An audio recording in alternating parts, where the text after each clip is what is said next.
I'd like to call the meeting to order at 7:02. This is a special meeting of the Planning Board. Steve, please take the roll. Mayor Galise. Here. Mr. Gasparini. Here. Councilman LaForgia. Here. Mr. Perino. Here. Mr. Dutcher. Here. Mr. Castelli. Here. Mr. Latimer. Here.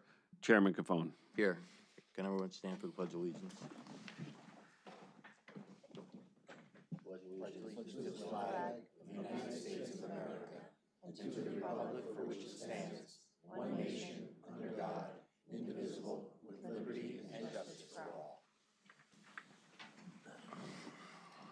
Adequate notice of this time and date of the meeting was posted in the lobby of the municipal building and delivered to the Star Ledger and the Progress newspaper.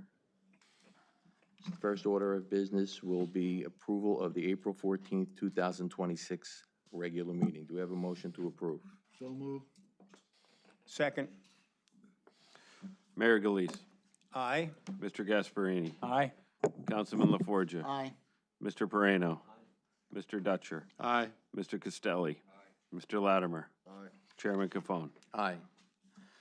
Second order of business is under old business. It's application 2-2025, Toll New Jersey 1 LLC, 100 West Greenbrook Road, North Caldwell, New Jersey, 07006, block 2101, lot 8.03. How you doing tonight? Good, thank you. Hello. Can you guys hear me? Yep. Yes. You guys can hear me? Okay, good. Felt quieter than usual. Good evening, Mr. Chairman. Nice to see you. Kate Coffey from Day Pitney on behalf of the applicant, Toll NJ1 LLC. Okay, so here tonight, we are here to approve the resolution for this. Excuse me? Approving the application, it'll be condensed in the resolution. Approving the application and resolution for preliminary and final site plan major subdivision. We're approving the application tonight and memorializing it on June 9th. Am I correct? That's correct. So do we have a motion to approve? Is there discussion on some of these questions, Mr. Chairman? I have a couple of questions on it. Okay. On the, let's see, what is this? This is the resolution of memorialization. On page, I mean, we got a lot of pages. Just be aware, we still have time to, it's going to be memorialized June 9th, so through the month, we're also going to have other questions for the next meeting also. Well, I just got a couple of points of clarification on it. Mm-hmm. Page 26, there's a question about, on line number 149, Ms. Coffey, you say that landscaping is going to be, on each individual home will be responsible for their own lot. Page 26, Yeah, no, I see what- Page 149. 26, number 149. 149. Yeah, would it be all right if I had Mr. Peck clarify that? Yeah. Well, the second part of that is, as we go to the number 255, Yep. okay, it says that the community will handle all landscaping. So could we just determine which is it is? Well, it's funny because the second one was the one that I was recalling from the resolution, but let me have Mr. Peck clarify how it's going to work. It's the second one is the correct. So, The 149, the language that you see in paragraph 149, I would suggest, subject to Mr. King agreeing, should just be deleted because the language in the latter paragraph that you referenced, which says that Toll or the homeowners association is responsible for all landscaping, is accurate. now, to clarify, landscaping, is that mowing the grass and all of that? Yes. Okay, so the Toll will be handling all of that, Toll will be handling, Toll will initially, and then the homeowners association takes it over. okay, okay. Yep, And that'll be for the open space and the common area. for the open space as well. Yep, any common areas as well, exactly.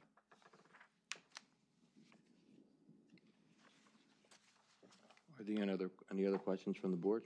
That's including the snow removal. Snow removal as well, yep. Did we ever clarify the water utility, who's going to take responsibility for it? I've not heard further from the DPW folks. I'm looking over at Mr. Burry. I don't know if he's heard anything further either. Well, Or it's that the board and the township's desire is that the homeowners association own both.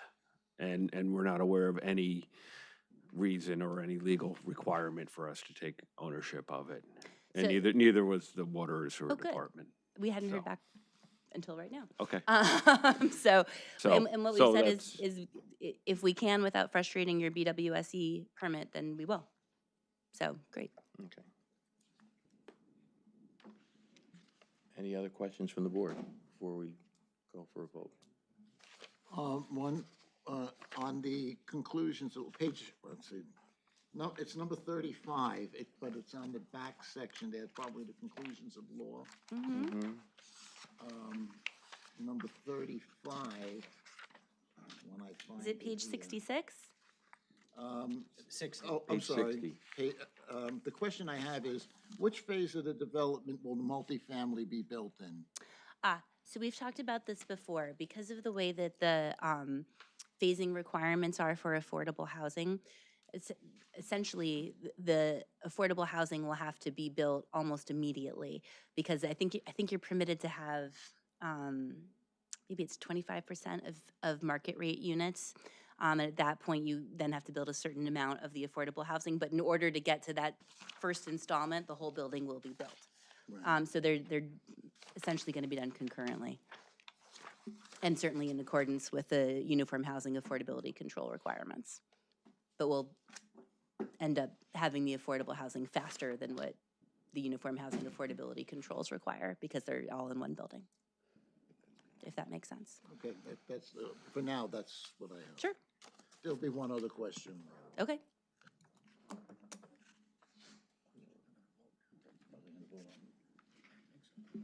So, What is our point?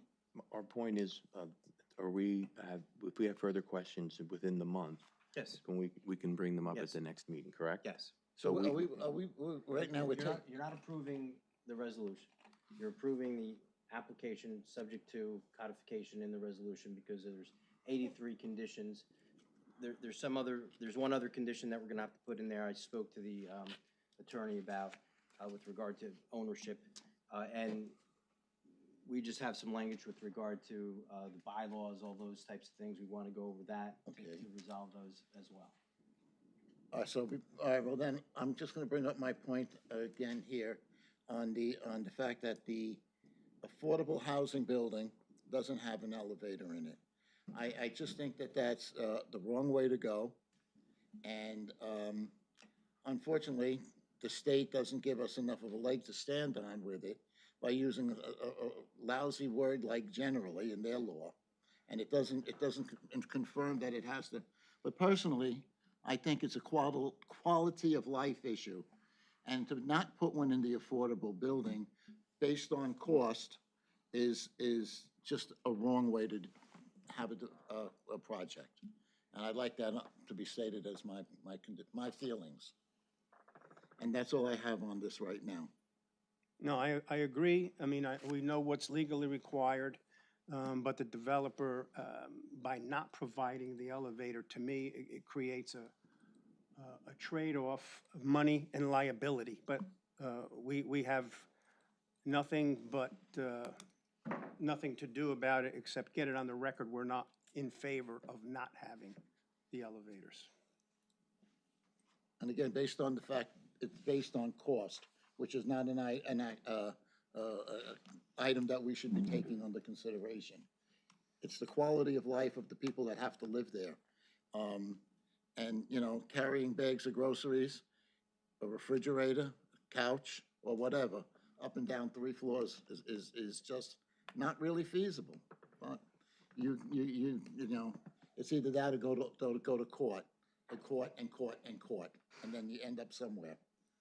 So we'll take that as just our feelings of the board on this end. Okay, Chairman, I've said my piece. And it was understood and well taken. Any other questions from the board before we go to vote? Seeing none, do we have a motion for this resolution? Correct. Looking for a motion Motion with the with conditions as subject to the contained in the appro- resolution. So we need a motion with the conditions of, So we're asking for a motion for approval, subject to the resolution and the conditions that are going to be contained in that resolution. So within the month, all of us board members could review this That's correct. and Yes. and bring it to the attention. Yes. No. That was last meeting. Okay. You gotta explain it. Yeah, so I just want everyone from the public to understand. So so the this was a closed case. It was closed at the last meeting, which was, what was the date of the last meeting? April 14th. April 14th. The applicant closed its case. It was open to the public. We had a member of the public who was here and provided his comments against the project. Because of the significance of, the significant amount of conditions of this project, there's 83 specific ones that have counterparts in them based upon the amendments and based upon the suggestions of the board and the agreement with regard to the applicant. Those were placed in a codified resolution that needs to be tweaked a little bit. So what happens is when you go to a meeting, there's approval of the application subject to a resolution. The resolution is not going to be voted on tonight. It will be voted at next meeting, the first week of June. June 9th. June 9th, yeah. June 9th. So I just wanted the public to know that, because I know you're here, probably be heard, and you will be able to be heard at the end of the meeting. We'll open it up to the public, but it'll be after this vote. Anything else? Anybody else have anything to add? Mr. Petrie? No? Content with where we are. All right, so then could we have a motion? Mr. Chairman, I'll make a motion to approve with conditions. Second? Mr. Chairman, I'll second it. This has been a long process. Started back February last year, and here we are today. I want to first say that Mr. Petrie did an outstanding job going through all the documents, making sure our biggest concern is always the storm drainage. We have, of course, our neighbors here from Sterling Green who sit right below it. In my opinion, and all my years on the board here, I have to say I really think that the storm drainage system is going to be very productive, because right now everything just sheet flows off that golf course and has no place to go but towards Sterling Green, the Greenbrook office building, right down to Passaic Avenue. It's been a mess for years, along with the Greenbrook River, which will also be fixed along the way too.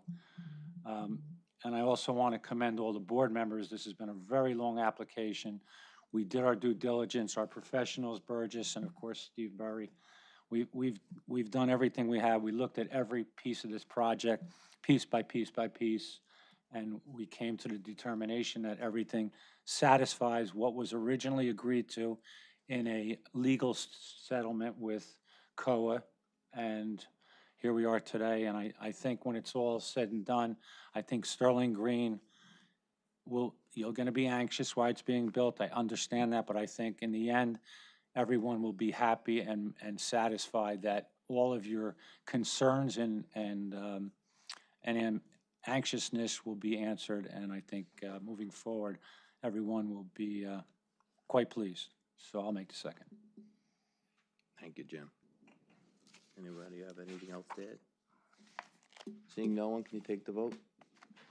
Mayor Galise. Aye. Mr. Gasparini. Aye. Councilman LaForgia. Aye. Mr. Perrano. Mr. Dutcher. Aye. Mr. Castelli. Mr. Latimer. Chairman Cafone. Aye. Thank you. Thank you. If I may, I'll just add that we really do appreciate all of the time and attention that the board and its professionals and the public have given the application. We think that your feedback has helped us improve the project, and we're looking forward to being citizens in Fairfield. Thank you. You're welcome. Could I just ask where you are in North Caldwell at this point? Our next, and we are hoping last hearing is scheduled for May 20th. Thank you. We're hopefully right right on the heels of Fairfield.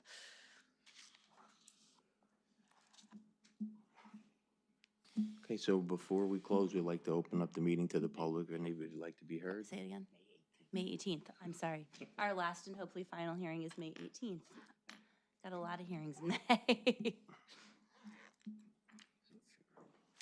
I'll go first. Mm-hmm. Laura Pepper Doyle, 25 Schindler Way. I also am on the board of the Sterling Green Homeowners Association. Our intent has always been to protect Sterling Green. We are very concerned about the water. We're still concerned about the water. Everything you've said to us, you know, we believe in science. We'll see what happens. Are we disappointed? Am I disappointed that you approved an application that has 83 plus exceptions, notations? Yes. But I'm also disappointed in the whole township of Fairfield, because the only people who have come to this meeting have really been us from Sterling Green.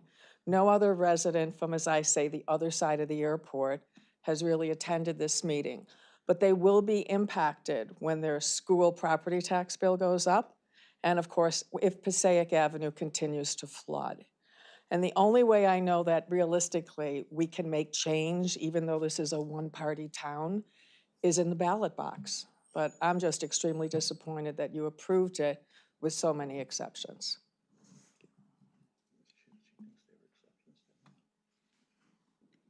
Anyone else like to be heard? Dennis Lockagnata, also on the board at Sterling Green. I just want to understand the process. So these 83 exceptions, will we have a chance to see those? So they're not exceptions. could you They're what they are, they're requirements. They're the requirements of what the applicant has to do and what they've agreed to. Some of those are, with regard, as you heard here, they're gonna have to maintain, the property. They're gonna have to take care of the road. With regard to the drainage, the big ones for Fairfield, and that the board put in there purposely and the applicant agreed to, was with regard to the drainage basins. Those drainage basins are going to be taken over by the homeowners association. Within those bylaws and all the incorporating documents of the homeowners association, Fairfield will have the right to compel those homeowner associations to maintain, take care of, inspect the basins. If they don't do it, there's going to be the ability for Fairfield Township to almost place a special assessment on those properties so that then it'll be paid for. So it is done to protect you. I don't know where your property is, but if it's under those basins, if it's in an area that has flooded in the past, that's being put in there to protect you. In addition, there's issues with regard to ensuring that the walls are properly not going to be undermined by sewer, sewers there. There's the turnover of the sewer and water system and connections. So those 83 exceptions, as you call them, are really requirements of the applicant. They're conditions. They're not exceptions in Those 83 items are really the difference between the application as it came in and the application as it's going out. So we didn't take that application, we didn't take it lightly and say, yeah, we're gonna just approve it. That was, what you're saying was, how can you do it with 83 exceptions? They're not exceptions. Those are the differences. Those are the differences that we try to improve the site. And I think that's, if there were 100, that'd be even better, because, you know, it would be more and more and more. So we tried to do, you know, our due diligence was to look at every item. And I think we did a great job. Our engineers and our professionals did a great job in looking at every single item, the minutia of the whole thing, not just the overall, because that was easy. You know, we can approve that, but we wouldn't have these exceptions, as you call them. And these are the important ones. So So maybe I used the wrong word. My question is, will the public have access to these 83 Conditions. conditions? Sure. Yeah. Yes, Sure. okay, that was, and, Sure. and will we be able to comment on those 83 items prior to the final vote? No. No. No. So the conditions are in the resolution. So as the mayor had stated and the administrator said, the conditions, these are things in addition to them improving the property that Right. we wanted to have done. Right. So right now it's in draft, so it's really not available. But once it's finalized, obviously it becomes a public record and everyone is entitled to a public record of this type. So you'll be able to get this, you'll be able to look at it, and you'll be able to see all the conditions. But And we will not have a chance that- to question it. Unfortunately, that time has passed. I mean, Okay. April 14th, the applicant closed the application, and we were here tonight for a special meeting to get the resolution, review it, and we were going to memorialize it at the next meeting.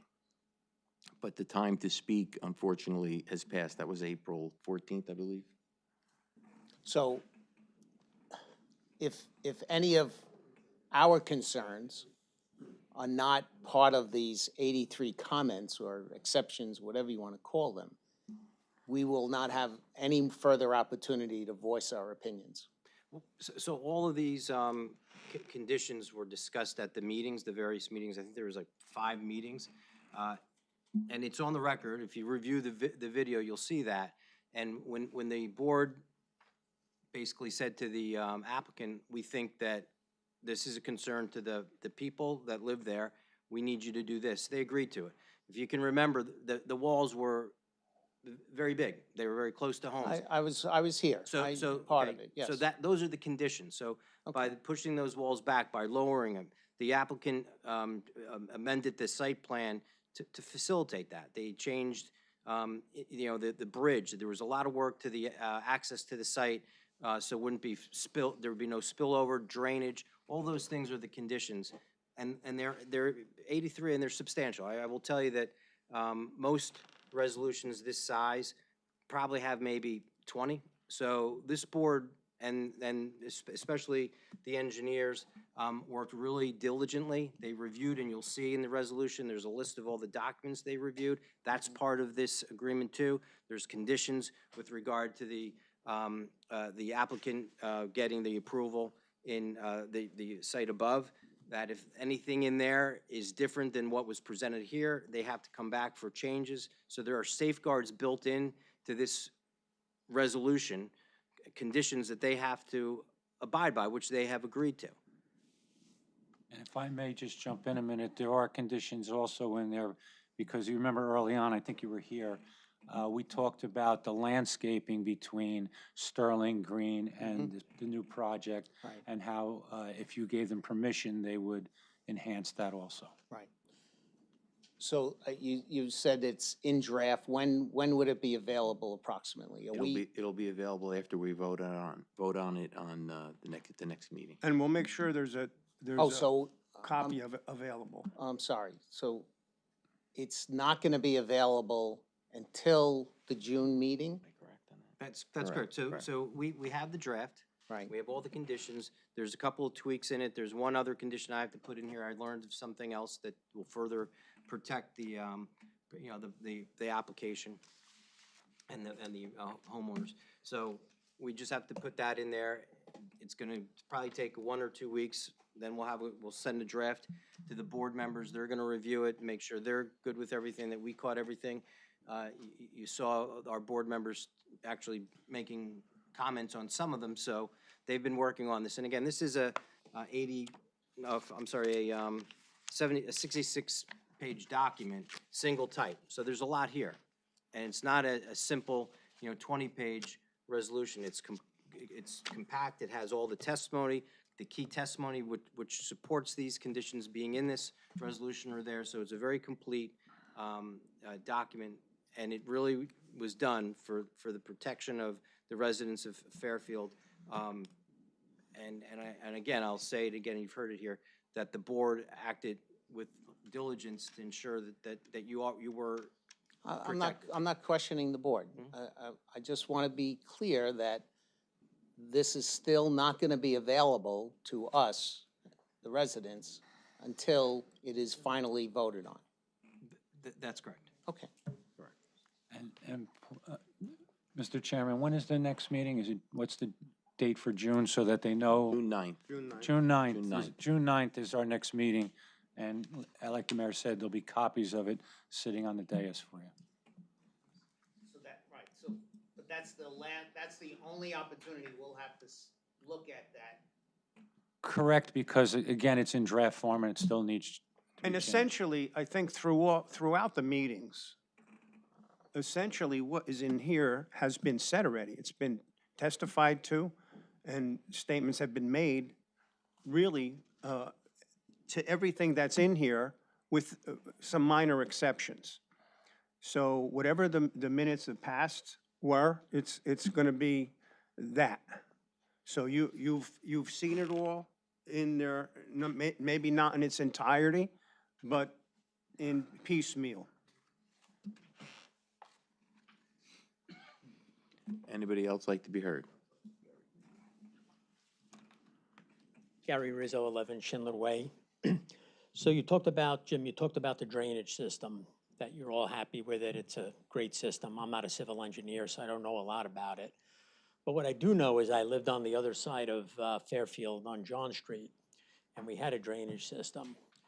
But you take a major hurricane, that drainage system no longer works.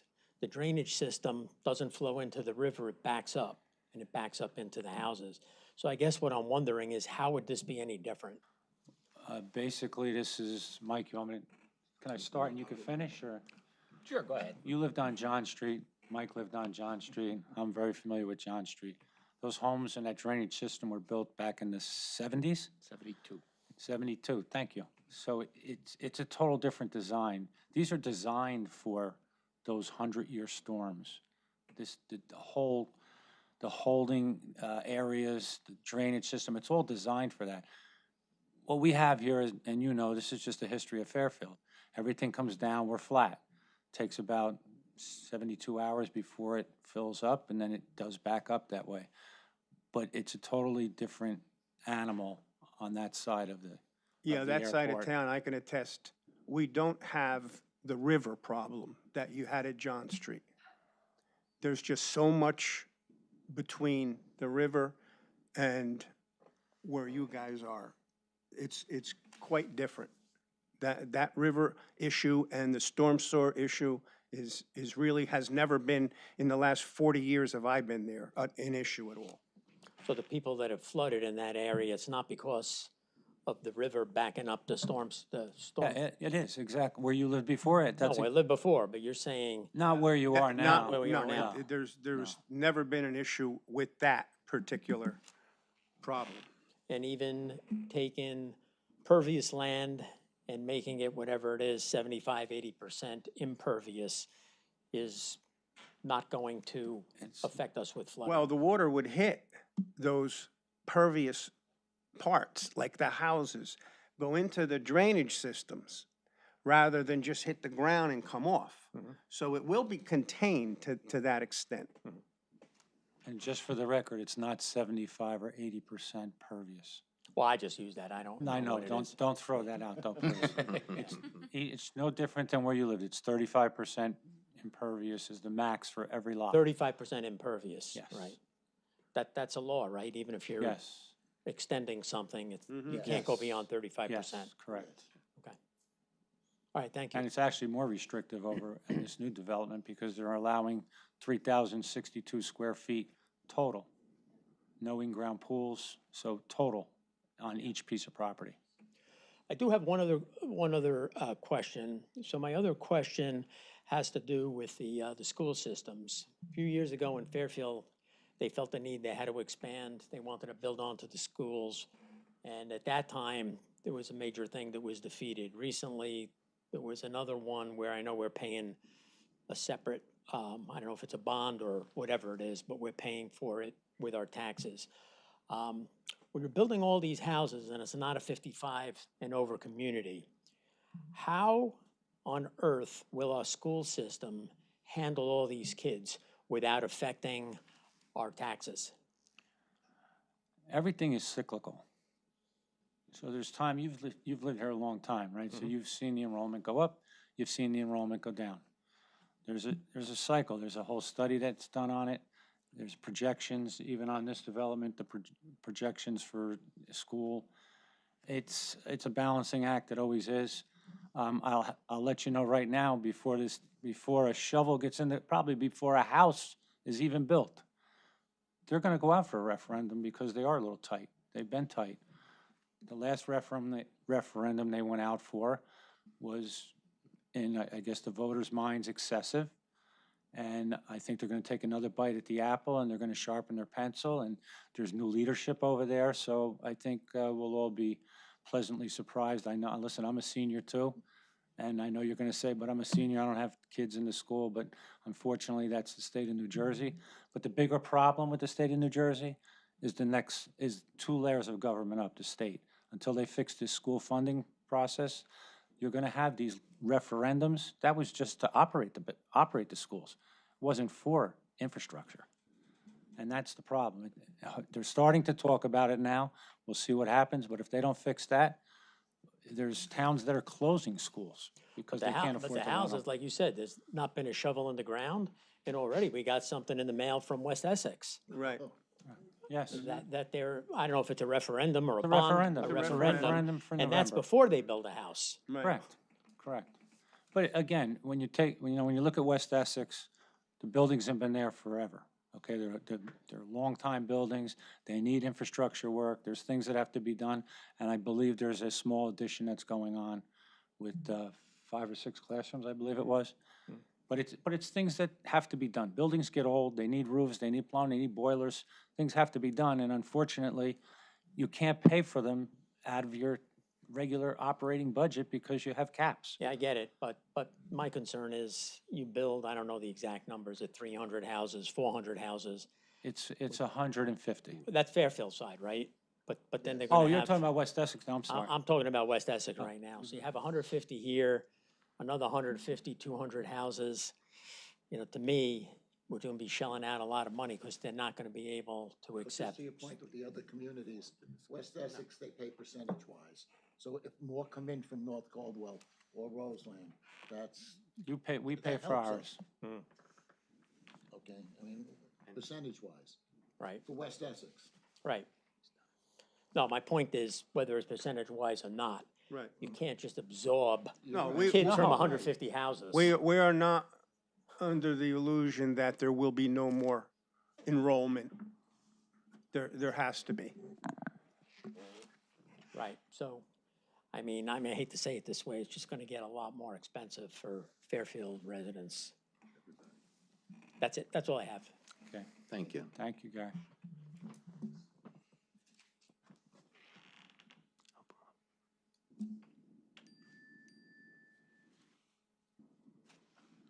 Stuart Friedman, 33 Schindler Way. I just want to clear up some matters on behalf of the residents of Sterling Green and their Board of Trustees, of which I'm a member. Back on October 2025, the board sent a letter to all members of the planning board with concerns. It was signed by Ms. Pepper Doyle on behalf of the board. I just want to make sure that's contained within the folio records of the proceeding.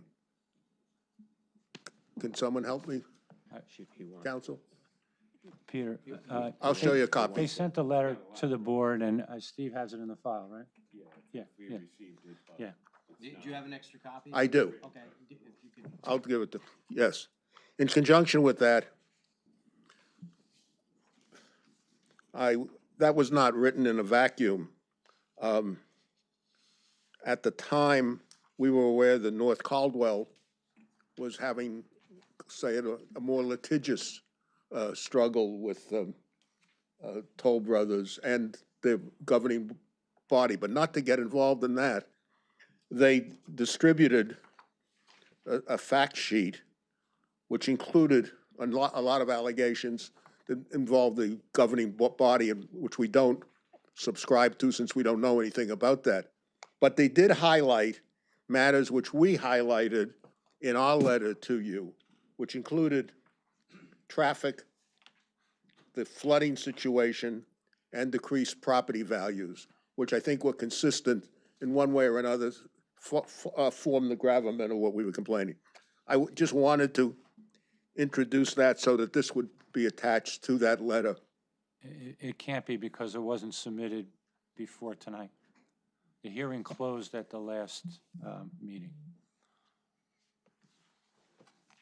And that's more of an issue with North Caldwell. That's not an issue here, the legal stuff and all that. I'm not saying that, it has nothing to do with you, and Yeah, I'm looking at the facts that concerned us and that we consistently talked about throughout my presentation, and even tonight. You've heard about flooding, and you spent an inordinate amount of time on flooding. Not an inordinate, a proper amount. I would say we should have done more, but you spent a great bulk of your time on that. but everything you've commented on, Mr. Friedman, because you've been here quite often, is all on the record. It's all in the transcripts. Everything that you've discussed, and you were here, I think you were here when the traffic expert was here also. Yeah, I did come, yeah. Yeah, Magically, they disappeared. I'm not quite sure. I'm sorry? The traffic situation, there never was a follow-up. Those gentlemen spent a lot of time. Yeah, at the last meeting they were here and they redesigned the whole intersection based on some input from the prior meeting. I didn't understand that to relate to the two property owners that were on the school side of Greenbrook Road. I thought that only dealt with the development side. No, it dealt with that also. Those properties were reconfigured, the driveways were reconfigured to make it more safe to come in and out. And those properties are actually owned by the other gentleman that's part of this application. I'm sorry. Those properties are owned by, I believe, Woodmont, which is the company that owns the rest of it. My understanding was that the properties which were on the school side, easements were purchased. Oh, you're talking across the street? Yes. Easements were purchased to widen the road. So make between the right-turn lanes. hearing and when these gentlemen objected, easements were purchased by Toll Brothers. Oh, and that then- was a while ago. So the easements for the roadway widening were purchased before the application even came before the Okay. municipalities. So that roadway widening to add the turn lane into the school, that easement was negotiated and contracted for before the applications were even submitted to the town. That was incorporated in the initial design. However, what has happened over the course of the meetings, both here and in North Caldwell, is the applicant has worked with their engineers based upon the comments of this board and of the North Caldwell board, because understand that the entrance into the Fairfield project is actually in North Caldwell. Yes. So it has to be, that intersection and the improvements to come into that drive have to be approved by the North Caldwell board as well. So, and this board recognizes that. But what the applicant has done over a course of probably, I'll mix up the two towns, but over 5 meetings between the two towns, they've redesigned and reworked that intersection several times to accommodate the comments of both this board and the North Caldwell board and the professionals that work for those boards. So I think what you're ending up with is a better situation by a lot than what we started with. And No, my question, Mr. Peavy, was whether the gentleman's objection, which they appeared here individually, raised objections, and then they weren't here at the next session. When was the easements purchased? they were well before the application even started before the board. The gentleman came here, he came to North Caldwell as well. He lives in North Caldwell, and at the end of the day, he did not come back to the meeting, Right. the last meeting in Fairfield, where the changes were presented. I don't know why he wasn't here. That was my question. And just no easements coming from his property, just to be clear. The gentleman who is here is, there's no easement on his property as part of this application. So he just disappeared for reasons we Well, don't know. Okay. he's still in North Caldwell. He didn't disappear completely. All right, thank you. You're welcome. Anyone else like to be heard? Any Any members like to be heard prior to us closing the meeting? We're going to close the public portion at this time. And we have a motion to close the meeting. Motion to adjourn. Motion to close. Second.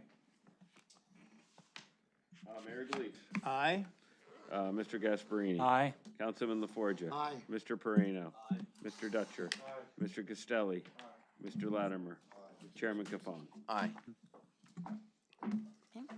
Thank you. We'll see you on June 9th, and appreciate you making the time this evening as well. Thank you.